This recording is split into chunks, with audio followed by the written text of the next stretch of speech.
Hello, everyone, and welcome to episode 147 of the Runnin the Paint podcast. I'm Miles here with Joey, Nick, and Ben. Guys, how are you doing today? Feeling good, feeling great. Happy to have Ben back with us with good Wi-Fi because he's at school. Oh, you baby. Oh, Yeah. Yeah. That's right, Ben. How are you Feeling feeling? good. First podcast down at OU. Oh, I'm feeling good in college so far. I moved in today and everything's gone good, smooth so far. I'm excited for podcast here. we're gonna have to have a run on the paint OU party, I think, at some point. Come crash at the dorm. Me and Nick Yeah. will pick Miles up on the way. Yeah, lots of fun, and we got a lot of fun here on this episode. We've got our top 10 power forwards list, which was a lot, pretty difficult to make here. So I'm excited to hear what you guys have. And then a couple of little news stories as well. But before we get going, we're doing POELTL. We're doing it back-to-back episodes for the first time in a little bit, and we are coming off of getting Rudy Gobert in 3. So let's see if we can get back-to-back solid ones here. Nick is feeling lucky today. Who is the first player to guess? I didn't have anybody in mind, but as soon as you asked, does anybody have someone for POELTL, I said, yeah, I'm thinking of a guy that nobody's gonna have on our list. Hopefully on this power forward top 10, because Joey asked me how I felt about it before the episode. I said I didn't want to address it, but I've been nervous for each list. This was the toughest list by far. I agree. far. So the guy is Zion. Zion. All right, let's go with him. You Zion. don't think he's on any of our lists? He should not be. We'll get to that. All right. 6'5" or 6'4", 24, 23 years old, an Eastern Conference player, so most likely a wing player because the forward is highlighted yellow, and the number, it could be really anything besides 1, 2, or 3. Immediately thinking like DeAndre Hunter. Or is he too old? Yeah, he'll be too old for that. And he's not that far off. He's 6'4", though. 6'4" or 6'5", right? No, Hunter, he's like 6'7". I know. I'm talking about the player we're looking for. Oh, sorry. Yes, the player 6'5". Oh, yeah. Okay. Eastern Conference. Like, Shoot. so 23 or 24, like Jalen Suggs is in that range. He is. This is going to be a dude drafted probably in the 2020s. What about like Miles McBride? He's number 2. Okay, that wouldn't work. Well, this will be interesting because since the 4 is highlighted yellow, this should be a shooting guard wing player. Like, oh, I see. You know what I mean? So yeah. Well, this should be an off wing. Someone on the Nets. Brooklyn Nets, man. Let's see, man. I immediately thought like Isaac Okoro there for a second. Isaac. He's not in the East anymore, though. Yeah. No, he's on the Bulls. He's on the Bulls, right? My bad. He might be. Is he still only 24, 23? He was still. When we drafted him, he was young. He was a top 5 first round, probably 18-year-old.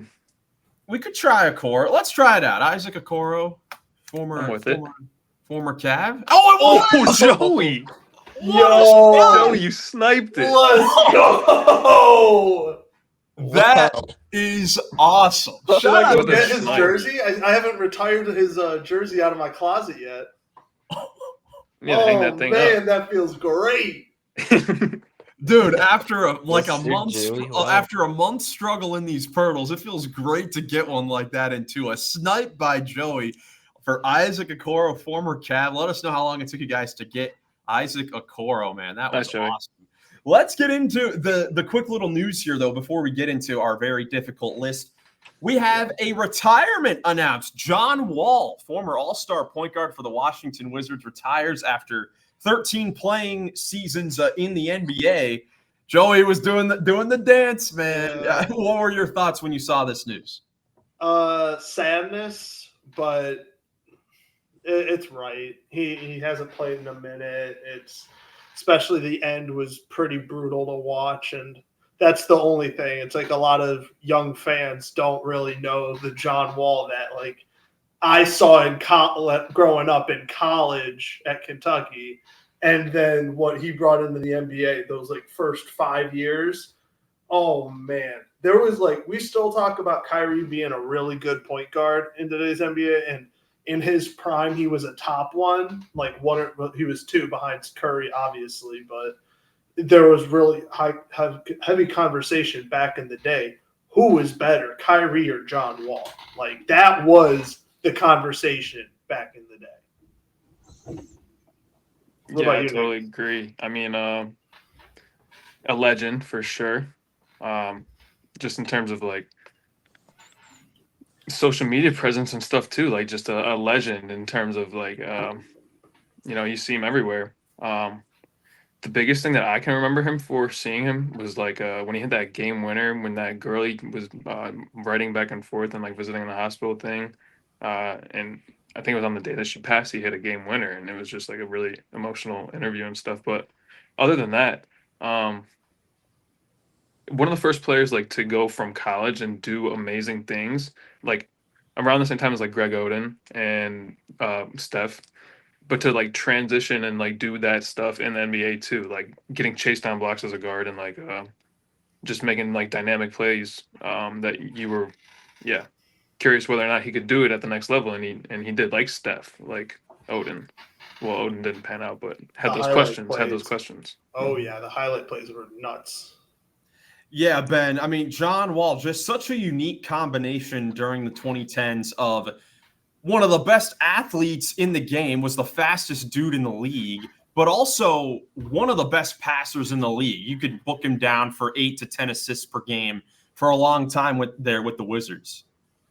Yeah, prime John Wall, he was a lot of fun back in the Wizards. I mean, he was playing in the Wizards, when I started to get into the NBA, and boy, he was a lot of fun to watch back then. I mean, he wasn't on the best of teams with the Wizards, but on some good teams with them. But it's always, in his prime, one of the most fun players in the league to watch. Was just so good at getting to the basket, and was a good passer. Yeah, John Wall. I mean, you look at the Wizards. I mean, John Wall really led that team to the only true success that they've had in a long, long time. I mean, that team was one game away from an Eastern Conference Finals in John Wall's best year. That 2017 season was unbelievable when he averaged 23 and 11, efficient from the field. He was 7th in MVP, All NBA. And the Wizards were a very, solid team there. Kelly Olynyk decided to go crazy in Game 7, and they did not get to face the Cavs, who John Wall has repeatedly said, yeah, we can beat that team. We can beat those boys. But no, just an incredible career for John Wall there with the Wizards. Unfortunate how it kind of panned out after that incredible year in 2017. He signed a massive 5-year contract extension with Washington, and almost simultaneously with that, he faced injury after injury, including Achilles and ACL injuries, which kind of made his career just significantly decline. Not that he became that worse of a player, because even the year he had with the Rockets, he was good. I mean, he averaged 20 points per game, but they couldn't trade him. It was just a bad time in that organization. So he never really got a chance to show off who he was. I mean, the last year he played was the 2023 year with the Clippers, where he still showed some moments, but after that never really got a chance to really get back to that level. But just a terrific player. Just talking about him, he was almost like a low-key Eastern Conference version of Westbrook in the 2010s, because, again, the athleticism, the playmaking, and just the energy that he would give that fan base every night was just a sight to behold. For a while there with the Wizards, I mean, he basically spent his whole career there. We don't have to forget about the Rockets, Clippers. Wizards legend, that's for sure. I know it's not, I'll do the mini segment then real quickly. The Hall of Famer, Hall of Pretty Good, John Wall edition. What are we thinking? Let's see. He had all rookie first team, all defensive second team in 14 and 15, and then all NBA third team in 16 and 17, made 5 all-star games, was 7th in MVP voting in 2016-17 when he led the league in steals as well. And he won the slam dunk contest in 2014. That's right. And NCAA first team All-American, obviously, in 09 and 10. So since it is not just professional. That is super tricky. I personally would probably say Hall of very, very good. I don't think he cuts the Hall of Fame thing because he was a great player. I don't think he really was like a superstar besides that one season, the 2017 season. And the Wizards, again, they didn't make it past the second round. He made 2 second-round appearances in his career. But besides that, I mean, he was just a really, really good player. I mean, I don't think that he'll make the cut for Hall of Fame. Maybe years and years and years down the road, especially since the point guard position is so stacked. But again, for all the guys we've talked about with that segment when we did those episodes, like a month or so back, it's like, no, that doesn't tarnish the player's career. He was so incredible. I just don't think that he had the longevity or postseason success to really qualify for the Hall of Fame. I think that's a great argument. I would probably have to. Yeah, I agree. My first instinct was to say Hall of Fame, honestly, but the playoff thing will be held against him. Like you said, he carried the Wizards to some of their best years, and he did. And those teams were not anything special, and they made second-round playoff appearances, which is definitely overachieving, and it was all due to John Wall pretty much. So should it be held against him? I don't know, but like it's just a really difficult case to make because of longevity and playoff success. Yeah. Dang. I would agree. I was just looking at his those 2017 year when he was 7th in MVP, All NBA third team. He averaged 23 points, 2 steals, 10.5 assists, and 4 rebounds. Those are nuts numbers. Defensively, offensively. But I agree. Hall of very, very good. Yeah, it is crazy. Like, even with those years, like, the Wizards never had a 50-win season. I mean, that 2017 was the best. They won 49 games, but it's got to be the longest streak in the league. Maybe the Hornets, unless I'm misremembering, that don't, like, the Washington Wizards / Bullets have not had a 50-plus win season since 1979. So it's been a very, very long time. Like even the Gilbert Arenas teams in the mid 2000s, they were fun, but they never really were that good. So Ben, did you say Hall of very good?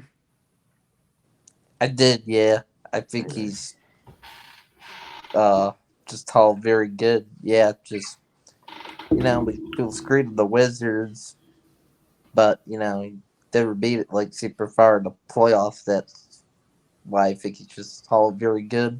Yeah. Yeah. Great career, though. And now he's shifting over to the broadcast side of things. It's already been announced that he's going to Prime. So I'm very excited to see what these crews will have in store for us this season. Well, that could definitely help his case. That is true. If he has a longevity doing that and becomes a great not play-by-play, but like an analysis person. Yeah, great analyst there. Yeah, maybe we'll see what happens. I'm excited to see what all those guys will bring on that side of the game. That's for sure. All right. Did you guys see D Rose's jersey was getting retired? Yeah, that is true. Derrick Rose, finally, his jersey's getting retired by the Bulls on January 24th, I believe. Which shout out to our guy Garrett, SMH24. Oh, yeah. Apparently, that's his birthday. Ooh. No way. And Derrick Rose is his favorite player. Wow. So it's incredible. So wow. That's awesome. Out perfectly. Got to imagine that it's the Bulls. Well, actually, I don't know. I was going to say it's probably the Bulls versus the Knicks, but Thibodeau is now not there. So I don't know what the True. Yeah, shout out Garrett. Go follow SMH24 on everything. Yeah. Let me see. January 24th. It's a Saturday. Who are the Bulls playing? The Celtics. Oh. That's a winnable game. Yeah, they definitely did that on purpose. I'm not sure how many eyes will be on that game because it is the exact same time as Lakers Mavs in Dallas on prime time. Boy. So yeah, no. I don't know about that. But anyway, congratulations to Derrick Rose. Happy that that's finally happening there for Chicago and that fan base. Definitely well deserved.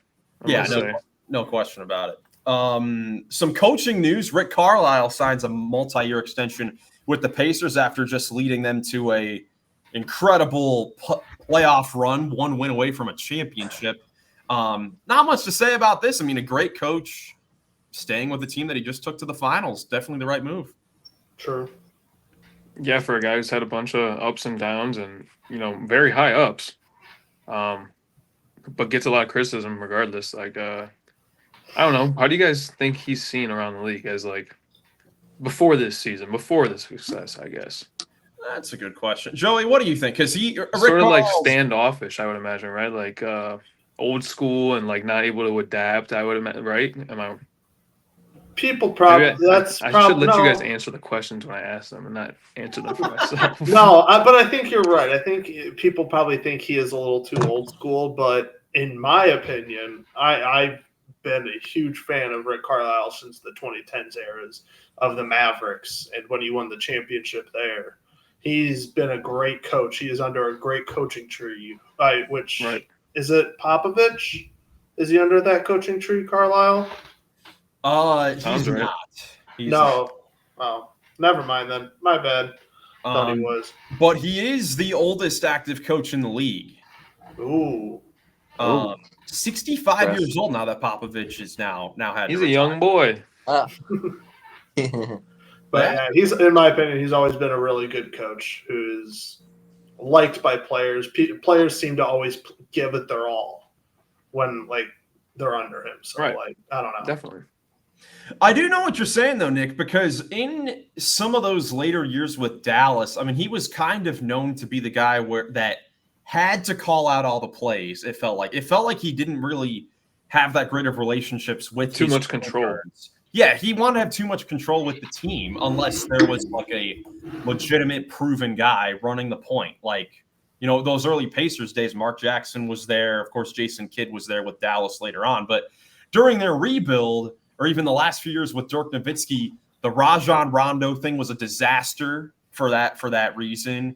When Dennis Smith Jr. got drafted there was some friction there that caused him to be traded. Like, it was when Luka for Dallas and then, the Pacers eventually get Halliburton, those like great players where he was able to mesh with them. It also helps the Pacers they honestly don't run a whole lot of plays. It's just a free offense, which is why it works so well. And I think that the last couple of years with that Pacers team, he's done a good job of modernizing, his offenses and his defenses to fit the current stage of the game. So congrats to Rick Carlisle, and again, great move by the Pacers. All right, with that, let's get into our top 10 power forwards list. And Nick and Joey, like you guys said, this was very, very tricky. So I'm very excited to hear what you guys have here to start this list. I feel like we should start with honorable mentions for this one. Whoa. I don't know. That could get interesting. We could just save it. Let's just save it. I feel like there's enough players where they'll get their love throughout all this, and we can. Yeah, I think there will be some parity. I think at this back. Yeah, hopefully the top is consensus. Yes. We'll see. We'll see though. Let's see. I guess I'll start us off with my number 10 power forward. I've got Bam Adebayo as my number 10. I do as well. Easy. Yeah, Bam. Last year, he wasn't as good. It was definitely a bit of a disappointment, at least to start the season, but he ended up being, pretty solid overall on the season. Averaged 18 points, 9.5 rebounds, 4 assists per game. And we've talked about it, like when Nick had Tyler Hero on his list before. It was just a difficult year for Miami. Bam is still, a very, very good player. Now he is the captain of that Miami Heat team while they're in this sort of transition period. And I think that he's going to have a very good bounce back year. I completely agree. I think it was a bit of a down year. I would like to see his block numbers go up. I know it's just a number because his defense does tell a bigger story when you watch him play. He is much better than just the stats realize. But I was looking at him. I'm like, he hasn't averaged. This is his lowest in his career since his rookie year for his block numbers. So, and he's never averaged really a whole lot more than around 1, but 0.7 this year, which is the lowest since 0.6. And for a really good defender that we think Bam is, this is very unusual. Yeah, you don't think he's finished top 5 in Defensive Player of the Year voting since his first All-Star appearance in 2020. And I think I predicted him to win the award last year, but it obviously just didn't pan out. But still a very good player. He is also I mean, he affects a lot of shots without actually blocking them. That's what I'm saying. I'm like, his defense shows when you watch him like way better than just the stats say, like the numbers say, because like they don't say the whole story. Yeah, and this is a guy that in years past has played the 5. Now they have Kel'el Ware there to play the 5, and Bam can play the 4, where he's obviously, a very good playmaker, and he's improving the 3-point shot, taking it a little bit more and knocking it down a little bit. So ends up making Joey in my list at number 10. Ben, who is your number 10 power forward? My number 10, they have Chet Holmgren of the Oklahoma City Thunder. Yeah, I mean, he's just, another great player to have in that team. He's phenomenal defensively, great shot blocker, defense, it's actually a big part of why, he's able to get on the list. He makes such a good impact defensively, and then, he's good around the rim offensively, but obviously, what he could take, the biggest jump with, going forward could be his offense. I definitely think he has potential to prove even more offensively coming up this season.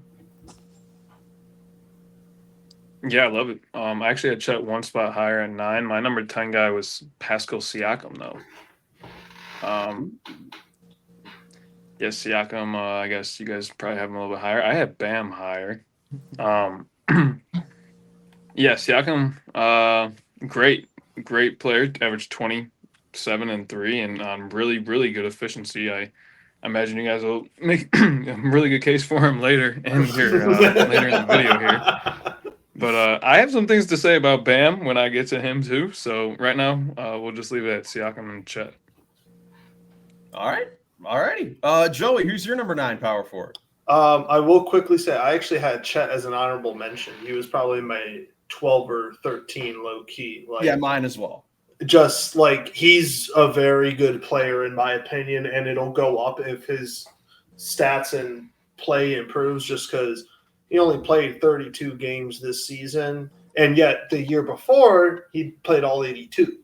So hopefully this injury concerns don't keep happening, but it's very risky with guys of his build.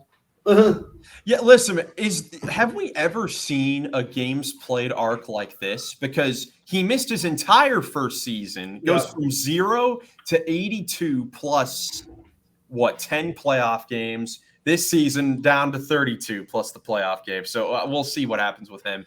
But he has had consistent growth throughout that entire time. Yeah. Yeah, a bit.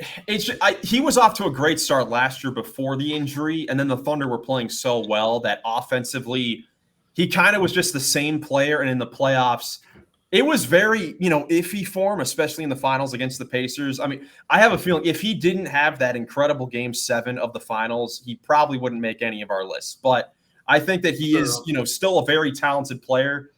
I gave some older guys a little bit more credit here. I think Holmgren still has a jump to make. Yeah, if I'm going to give anybody some injury leeway, it's going to be my number 9. The dude you said you hope we don't have on our list, Zion Williamson. I'm sorry, but he also only played 30 games. Dude has done nothing the entire time he's been in the league. Dude, he didn't even make honorable mentions. You're talking about Chet Holmgren on your list, who has a ring, as the third option, averaging 15 points a game, playing 2 more games than Zion Williamson, who averaged 24.5, 5, and 7. Though,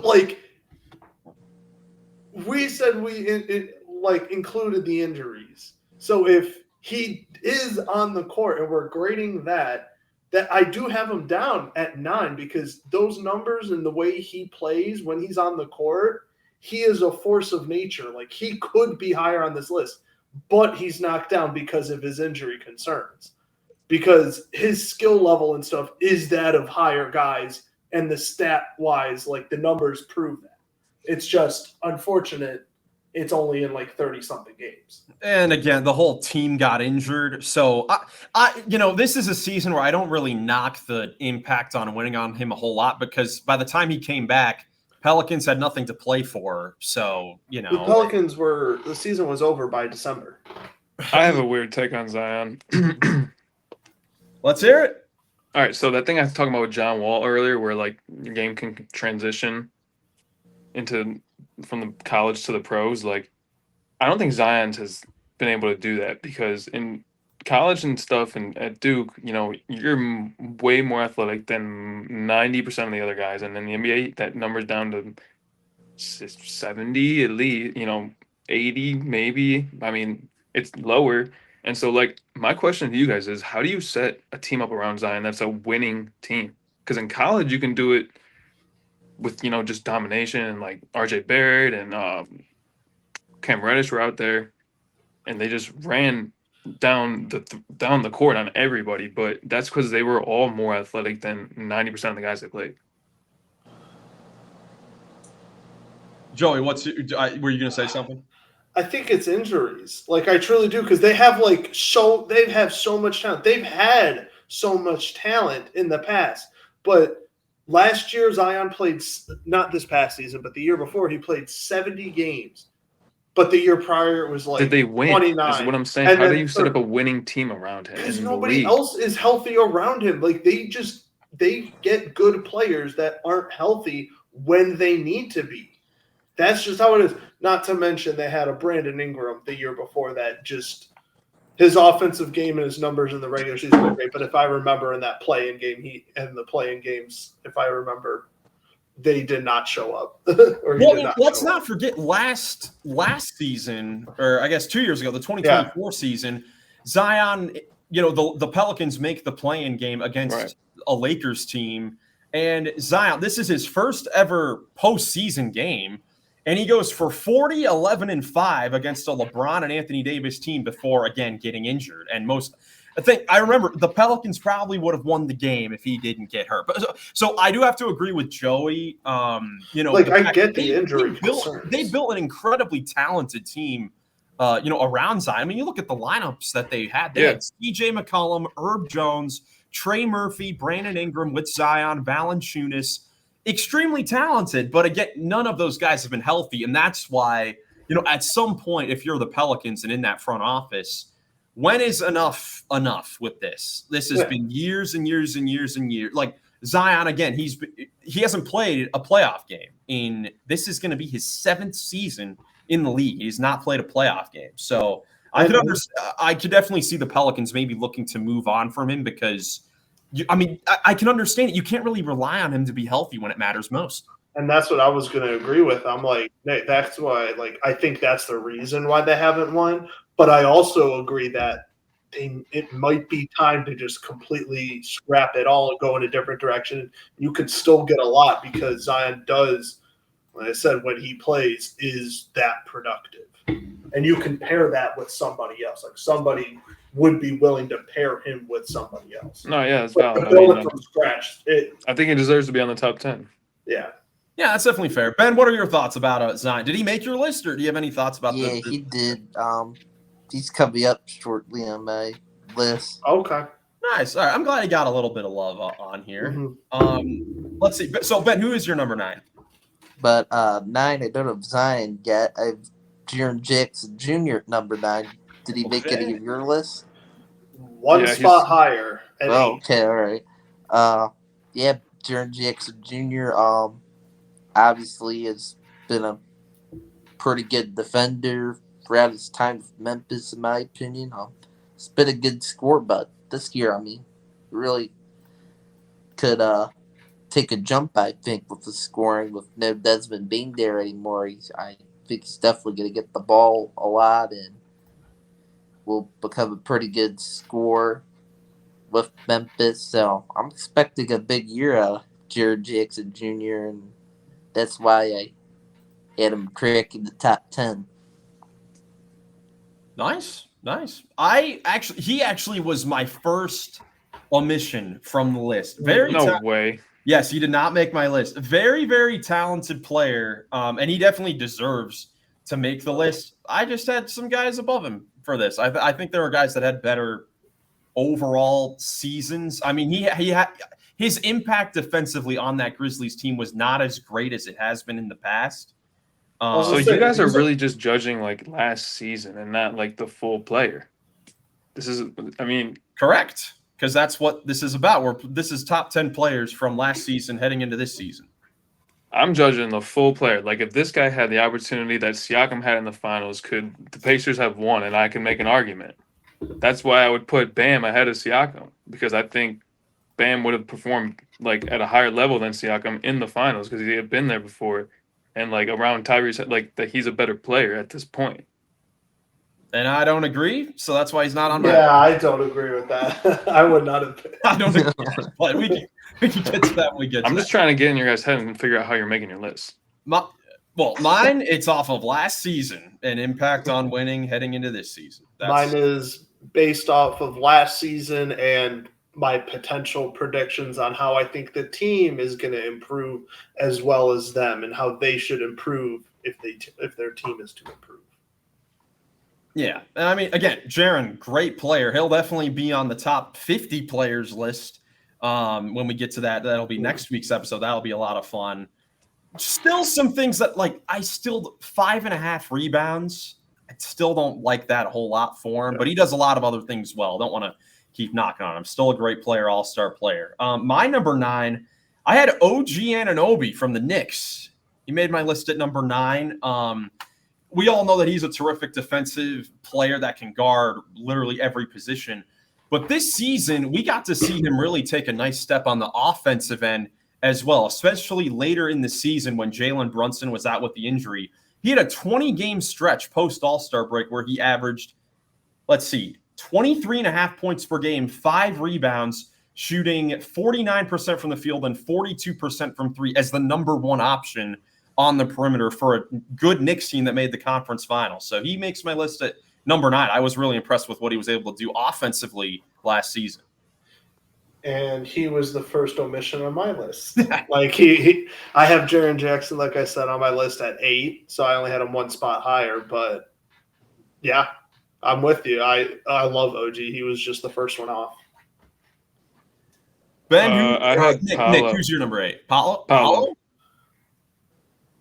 Wait, 8 or 9? Whoa. Nick, who's your 9? I had Chet at 9. Oh, 9, yeah. 8. Okay. Paolo at 8? Paolo at number 8? What? It's crazy. What? That's crazy, dog. Dude.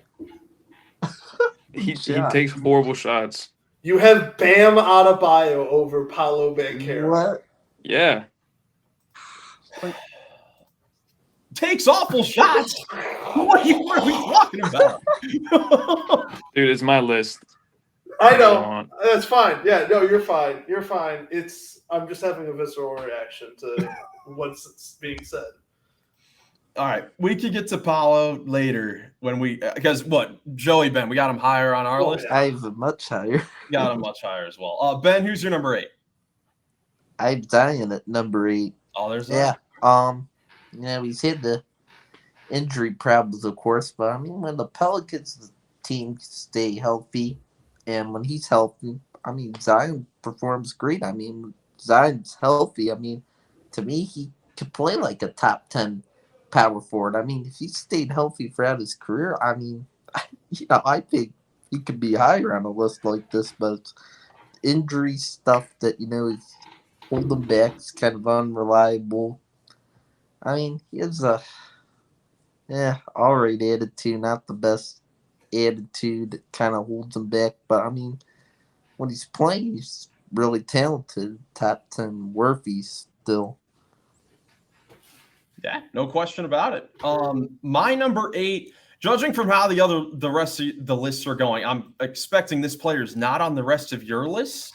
I got Julius Randle on my number 8 for my list. A guy that I've hated on this podcast. We have all hated on him on this podcast throughout the years, but I had to give him some credit for taking a little bit of a lesser role to help that Timberwolves team still playing at an all-star level and really playing well for them in the playoffs. Very efficient, took the shots when they were there for him, and really helped the Timberwolves team make a conference final run when I did not think that was in the cards for them at all in the second half of last season. So I just want to give Randle, a little bit of credit there. He makes my list at number 8. Yeah, he was not on mine, but he was probably 12 or 13 or something like that. He was very close. He was someone I kept looking at the stats, and I'm just like thinking, nah. Yeah, definitely fair. Joe, here's your number 7. Number 7, that is where I have Siakam. Same. I think he offensively, especially like when Tyrese Halliburton, like we talk about him going down, but like in the injury and stuff. But regardless, in the other games, when Tyrese Halliburton wasn't bringing it and isn't the number one option, Siakam is the number one option on that team for a good 75% of the time. Like, that's just how it is. He has to be that because he's the most consistent offensive player, probably definitely not on this list, but on that team for sure, averaging 20-plus points consistently throughout the playoffs, throughout the regular season. Defensively, he's solid, nothing crazy, doesn't do anything, isn't flashy about it. Miles Turner's much flashier with his blocking when they were playing together. But Siakam is a person you can run your offense through. Someone who can score on the outside. He's got a wicked post game. Like, he can kind of do it all. That mid range is insane. He's kind of a X factor of like anything when he's got it going. Yeah. So Ben, you have him at number 7 as well. Yeah, I do. Yeah, kind of like what Joey said. When he gets to take over as like a number 1 guy, like he will this year, I believe he can do great in that role potentially for most of the time, and he has a great mid-range game. I think, good knocking down some open threes, and he's proven to be a winner. On the Pacers and on the Raptors, he won a championship with Toronto. He's good at being consistent too, I think. Yep, I also had him at number 7, and I completely agree with everything you guys said. Super consistent. You know what you're going to get from him on every single night. And that's always valuable to have, and it's going to be huge for them this year, where he will be their number 1 guy, and we'll see how far that can take the Pacers in what looks to be a gap year for them. Nick, who's your number 7? This is where I put Bam. Oh, this is where Bam is on the list. Okay. Yeah, I don't know, man. Speak your case on him. Yeah, talk about him. You got him at 7. Well, he's a better defensive player, and I think his impact on that end, combined with the lesser impact on offense that he doesn't make up for with Siakam, and the other guys I have below him, I think he's a way better defender than Paolo, not way better defender than Chet, but what he does on the offensive end, I think is just as good, or if not better than Chet. So this is how I'm judging it. And I think what he does on the defensive end is much better than Siakam. And I'm looking at his advanced numbers, like wins over replacement and box score plus minus, which are 2 like the most cited stats among a lot of people, because it really shows how you impact winning. He's higher in each of those categories than Siakam, even though they just went to the finals. So I don't know. I'm just trying to make my case. I mean, it's difficult. It's like splitting hairs when you get to these guys because they're all so high level. And like what I said earlier, I still feel is valid. I think Bam is a USA Olympian who has a ton of experience, who at this point, I mean, I know Siakam has a ring and has been to the finals twice now, but I just think Bam's better. That's how I made my list, man. I don't know. That's fine. Like I said, I put Bam at 10, but I also think this year, especially like in the playoffs and how it ended for the Heat, it was just a down year for the Heat. Bam can show me next season, him to be like a 20-10 guy and be high on that defensive, like be on like an all defensive second team and all that. And he's immediately up to like 7 or 6 on my list. Yeah, listen, man, Bam should be number 7 on all of our lists. But if for my list, basing it off of how he performed in the 2024-25 season, he just did not perform to the caliber of the rest of these guys, especially when it came to the playoffs. I think every single one of these guys, besides like 2 of them who are just better, actually performed in the playoffs and throughout the regular season. Bam had that little stretch again after the Jimmy Butler trade, but again, like for sure, they weren't winning. Like I think we're just making our list different. Mm-hmm. Yeah, and there's definitely nothing wrong with that. Right. Number 6. When I was making this list, I expected this guy to be a little higher on this list, but ends up being number 6 is Evan Mobley. That's where I have him. That's where I also have him. There too.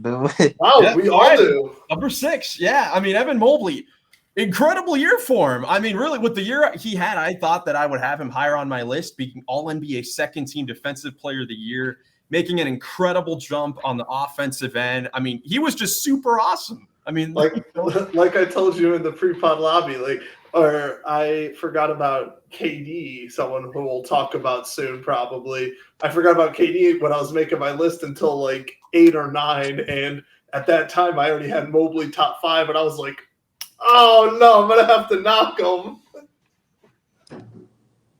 I'm wondering if I forgot somebody because the guy I have at 5 is Jaren Jackson Jr. Whoa! And you guys all hated on him already. So the reason I have him here is because he's a DPOY who shoots it. I think he's a better offensive player than Evan. So what I'm wondering is the reigning defensive player of the year. That's the difference. I understand that, but it's not that Jaren isn't a good defensive player anymore, or it took a step back on that end. Like I don't understand you discrediting him so much for a year. He hasn't won it since 23. It's been 2 years now. Yeah, and like you said, we're making the list differently. This isn't 2023. I still have him at 8. Memphis had a crap year, and I think they're going to be a crap team next year too, especially in that loaded West low key. So, I know we're not giving our predictions, but I don't exactly. I can't wait for the predictions, boy. I just don't think that Jaren Jackson has that big of an involvement on winning, because I don't think they were a good team this year. Playoff, that first round showed it. And I don't think they're going to be a good team next year at all either. So that I just don't see his impact on winning with that. Yeah, I mean, but talent-wise, that's why he's still number 8. Yeah, I mean, if you look at the numbers, I mean, just last season, the only thing that Jaren Jackson Jr. did better than Evan Mobley was score 3 or 4 more points per game. Didn't do it more efficiently. He doesn't rebound the ball. He doesn't make plays as far as passing the ball. And in the playoffs, again, didn't impact winning, and he really hasn't in the playoffs. He didn't shoot the 3 better? No, Mobley was a 40% three-point shooter this season, if I'm not mistaken. Evan Mobley was a 37. 37, so barely, a percentage better. Okay. But you would expect Jaren Jackson to be – Jaren Jackson is a better, overall three-point shooter just as far as reputation goes. But if we're looking at last season, especially impact on winning, Mobley was better. And a better team. Yeah, way better team. And also impacted that team a lot more. So I'm excited to see what he can obviously do next season. I mean – if there's anything for him to improve at this point, it's just taking more shots. That's what I want to see from him next season, is to take a lot more shots. Mobley or Jaren? Oh, Evan Mobley. Oh. Because he definitely has potential to be near the top of this list, a few years down the road. But for this Cavs team, where they want to get to, they need him to be more aggressive offensively because, I mean, efficiency-wise, he's efficient, regardless of how many shots he takes. He just needs to take more of them more often. And that's why, as much as I love my predictions, that's why he is outside the top 5, because I do still need to see his offensive game grow just a little bit more still. And once he does that, he'll probably be top 5. Yeah, for sure. But now we are in the top 5. So Nick has Jaren at 5. I have Paolo Banchero at 5. I just think he's, a very, very good player. I mean, last year was tough with, injury-wise, but still scores very, very well, especially on a Magic team that just doesn't have a whole lot of, offensive spark. I mean, he averaged 26 points, very good rebounder, can make plays. Only thing I really want from him is to shoot more effectively from three, but he ups his 3-point percentage by like 8 to 10% in the playoffs when it does matter the most. So I'm excited to see what he can do for a Magic team that's got some expectations. I also have Paolo at 5, just because I do expect the Magic to be a way better team this year, and I don't exactly see how his stats are going to fall that much. I still can see him being a 25 per game scorer, average 5 and 7.5. I low-key even can see the rebounding numbers go up. I think that's somewhere he could improve on. Like, he can get closer to 10, and if he does that, like, who knows? But I agree with the efficiency as well. Like, he's shooting up more threes, so he's getting more comfortable. It's just about knocking them down at a consistent clip. Yeah, Ben, who's your number 5? My number 5 is Anthony Davis. Great player, of course. What kind of sets him back for me is, like, he has been injury prone recently. That has totally helped the most. But I mean, I like Anthony Davis. I hope he can stay healthy this year on the Mavericks. When he's healthy, he's of course one of the better players in the league. He's still great defensively when he plays, and he still could be awesome offensively too when he plays. He can be dominant near that basket on both ends of the floor, and hopefully Dallas fans can start to love the guy this year. Yeah, I have AD at my number 4. Same with you, Nick? Yeah. I mean, we just need to see him on the court, right? I mean, he could easily be ahead of probably the next 2 guys if he really, I mean, not easily be ahead, but could be ahead if he, the Mavericks are good and he impacts winning. I guess that's your guys' criteria or whatever. I mean, I'm just kidding. I don't know. But yeah, no, he could be good. He could be higher on the list. Yeah, I mean, it's easy to forget before he got traded to the Mavs. I mean, he was having an awesome year for the Lakers. I mean, he was really, really good. And that first game for the Mavericks, when everyone was actually healthy, that looked awesome. Magical. Yeah. It really was magical. But again, we got the full Anthony Davis experience in that first game. Did come back for 9 games, played in the play-in tournament, helped them win a game. But, still so impactful on both ends of the floor.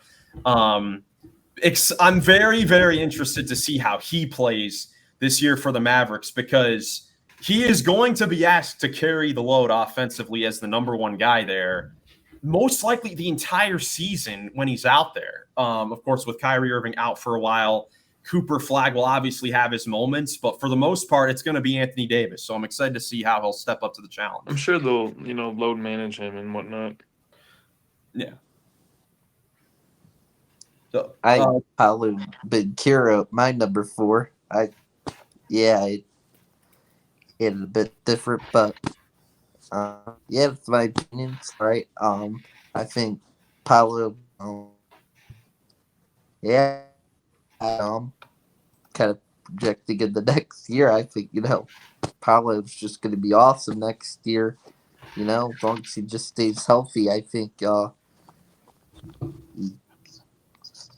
super good offensively. I believe, shooting like from free will hopefully be even better, even from free throw line. But already has been a great scorer and, can play good defense too. Length, and versatility out there. So, yeah, Paolo's awesome. Definitely fun to watch. Joey, who's your number 4? Number 4, I have KD, the man I forgot. I have KD at number 4. And I'm sorry I forgot him. I felt really dumb, and he is still a very top player in this league because he's just, in my opinion, the most unguardable person probably in NBA history. He could shoot from anywhere. He's still efficient as all heck. Defensively, he's still pretty solid and great even if he wants to try. But with injury concerns in the past and not winning teams in the past. Sometimes you don't see it. But the reason he could be higher. I predict him to be higher next year's because the Rockets will be much better. But strictly going off of the last couple of years with the Phoenix Buns, there's not really much of an impact on winning that he had. So that's why he's outside my top 3. Yeah, that's definitely fair. I mean, I had him at my number 3, but you're definitely right. I mean, he's only, let's see, since he's left Golden State, he's won, I think, 2 playoff series in the last 6 years. And of course, the last couple of years with the Suns, it has not been very good. But him still individually has still been amazing, still efficient as ever. Had one of his better 3-point shooting years, is still the best isolation scorer in the league, which is why he's such a perfect fit for the Houston Rockets. And he, for a 37-year-old dude, he's going to have a lot on his shoulders to lead that Rockets offense next year. And I'm excited to see him do it for that new team. Agreed. Oh, yeah. Nick, who's your number 3? Tatum. Also Tatum, number 3. Deemed it. Me Right, too. Ben. Me too. Tatum is my number 3. Wow. Anyone care to speak on Jason Tatum? Nick? Yeah, sure. Yeah. Tatum, but fortunately, the season-ending injury in the playoffs. Well, of course, he's out coming up for all of this season. It's kind of tough to rank him, but I just tried. Part of it was just ranking him based on how good he was last year. He was up there as one of the better players and power forwards in the league last year. Awesome. He was an awesome scorer last year for the Celtics. Was really motivated, great leader. Plays a good defense too, and the Celtics, even though they didn't win the championship this past season, I mean, they did win a bunch of games. They won a bunch in the regular season still with him. Heck yeah. Yeah, I agree. Yeah. Yeah. I have Tatum at number 2. I mean, again, you're just splitting hairs at this point. Tatum, a great player. Just wish he wasn't out for all next season and he loses a year with the injury, but still a great player. I expect him to bounce back, really, really well. So let's see, Joey, who's your number 2? That's where I have Anthony Davis. Anthony Davis, number 2. All right. And again, I do like my predictions, and my dog's name is Dallas. I expect big things out of the Dallas Mavericks this year. And like you said, Anthony Davis is going to be the number 1 option for a good, possibly 3/4 of the season. So, and he's phenomenal. He was phenomenal before the trade. Like you said, with the Lakers, he still made an all-star game. Then he only played 9 games with Dallas. 1 game was absolute perfection, and then the 1 play-in game where they won, like, talk about impact on winning. Like, they immediately won. So, I don't know. I expect big things out of Dallas, and Anthony Davis is going to be a huge reason why. And to mentor Cooper Flagg into becoming the best college player and how to transition to becoming a fantastic NBA player, like we were talking about earlier with John Wall. Anthony Davis is also a great comp or a great person to go to with that. Yeah, absolutely. Nick, you're number 2? KD. KD. Yeah, KD. I think, I don't know what to say, man. No explanation needed. Easy money sniper. That's right. Ben, who's your 2? Is also Durant? I Durant at 2. Yeah. Okay. I got him at 2 because, he didn't have the most winning impact with the Suns. It's true, but played great, put up great numbers. But I mean, he didn't have a whole lot to work with on Phoenix. But now, what really is going to help him, along with any star player, coming from not having, a whole lot on one team, then going to another, with